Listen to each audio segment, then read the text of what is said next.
എല്ലാ വിദ്യാർത്ഥികൾക്കും പുതിയൊരു വീഡിയോയിലേക്ക് സ്വാഗതം.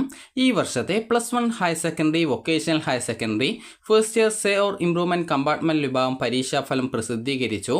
അപ്പോൾ വിദ്യാർത്ഥികൾക്ക് results.hsc.kerala.gov.in/results/ എന്ന് പറഞ്ഞിട്ടുള്ള ലിങ്ക് വഴി നിങ്ങൾക്ക് ഈ ഒരു പേജിലേക്ക് പ്രവേശിക്കാം. അതല്ലെങ്കിൽ നിങ്ങൾക്ക് ഈ ഒരു വീഡിയോയുടെ താഴെ ഡിസ്ക്രിപ്ഷനിലായിട്ട് ലിങ്ക് കൊടുത്തിട്ടുണ്ട്. ജസ്റ്റ് അതിൽ ക്ലിക്ക് ചെയ്തും നിങ്ങൾക്ക് നിങ്ങളുടെ റിസൾട്ട് അറിയാനായിട്ടുള്ള ഈ ഒരു പേജിലേക്ക് പ്രവേശിക്കാവുന്നതാണ്. അപ്പോൾ വിദ്യാർത്ഥികൾ ഈ ഒരു പേജ് ഓപ്പൺ ചെയ്യുന്ന സമയത്ത് ഇതുപോലെയാണ് കാണാൻ പറ്റുക. എക്സാംസ് എന്ന് പറഞ്ഞുകൊണ്ട് ആദ്യം HSCയുടെ first year improvement supplementary examination 2025, രണ്ടാമതായിട്ട് VHSC NSQ first year improvement or supplementary examination 2025, മൂന്നാമതായിട്ട് VHSC first year or first year improvement or supplementary examination 2025 എന്ന് പറഞ്ഞുകൊണ്ട് ലിങ്ക് കൊടുത്തിട്ടുണ്ട്. ലിങ്കല്ല, ജസ്റ്റ് പേര് കൊടുത്തിട്ടുണ്ട്. അപ്പോൾ ഇവിടെ പബ്ലിഷ് ചെയ്ത ഡേറ്റും അതുപോലെ തന്നെ ആക്ഷൻ എന്ന് പറഞ്ഞുകൊണ്ട് ചെക്ക് റിസൾട്ട് എന്നുള്ള ഒരു ഭാഗം കൊടുത്തിട്ടുണ്ട്.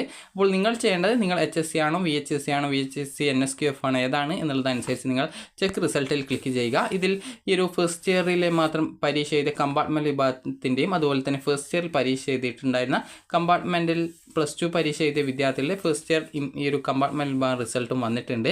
അപ്പോൾ നിങ്ങൾ ചെയ്യേണ്ടത് ഇവിടെ രജിസ്റ്റർ നമ്പർ നൽകുക, ഡേറ്റ് ഓഫ് ബർത്ത് നൽകുക. ഡേറ്റ് ഓഫ് ബർത്ത് നൽകാനായിട്ട് ഇവിടെ ഒരു കലണ്ടറിൻ്റെ സിമ്പിൾ കൊടുത്തിട്ടുണ്ട്. ജസ്റ്റ് അതിലല്ല ക്ലിക്ക് ചെയ്യേണ്ടത്, ജസ്റ്റ് ഇവിടെ ടൈപ്പ് ചെയ്യാനുള്ള അവിടെ ക്ലിക്ക് ചെയ്യുക. അതിനുശേഷം നിങ്ങൾ ഏത് മാസമാണോ ജനിച്ചത് അത് കൃത്യമായിട്ട് നിങ്ങൾ ടൈപ്പല്ല ജസ്റ്റ് ഇതുപോലെ സ്ക്രോൾ ചെയ്ത് സെലക്ട് ചെയ്ത് കൊടുക്കുക. അതിനുശേഷം സെറ്റ് ചെയ്ത് കൊടുക്കുക. അത് കൃത്യമായിട്ട് കൊടുക്കണം. ഞാൻ ജസ്റ്റ് വെറുതെ കൊടുത്തതാണിത്.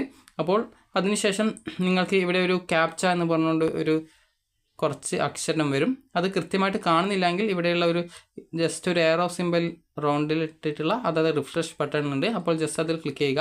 ക്ലിക്ക് ചെയ്യുന്ന സമയത്ത് ആ ഒരു ക്യാപ്ച നിങ്ങൾക്ക് പുതിയൊരു ക്യാപ്ച അവിടെ ടൈപ്പല്ല ജസ്റ്റ് ഒരു ചിത്രം വരും. അതിൽ ഇതുപോലെ കുറച്ച് ഇംഗ്ലീഷ് അക്ഷരം കാണാം. ജസ്റ്റ് അവിടെ ടൈപ്പ് ചെയ്ത് കൊടുക്കുക. ചെക്ക് റിസൾട്ടിൽ ക്ലിക്ക് ചെയ്യുക. നിങ്ങൾക്ക് നിങ്ങളുടെ റിസൾട്ട് അറിയാവുന്നതാണ്. ഇനി ഇത് നിങ്ങൾക്ക് റിസൾട്ട് സ്ക്രീൻഷോട്ട് എടുക്കാനായിട്ടാണ് നിലവിൽ പറ്റുക. ഇന്ന് വൈകുന്നേരം 6 മണിയോടെ മാത്രമേ വിദ്യാർത്ഥികൾക്ക് ഈ ഒരു PDF രൂപത്തിൽ ഡൗൺലോഡ് ചെയ്യാനുള്ള ഓപ്ഷൻ വെബ്സൈറ്റിൽ വരികയുള്ളൂ.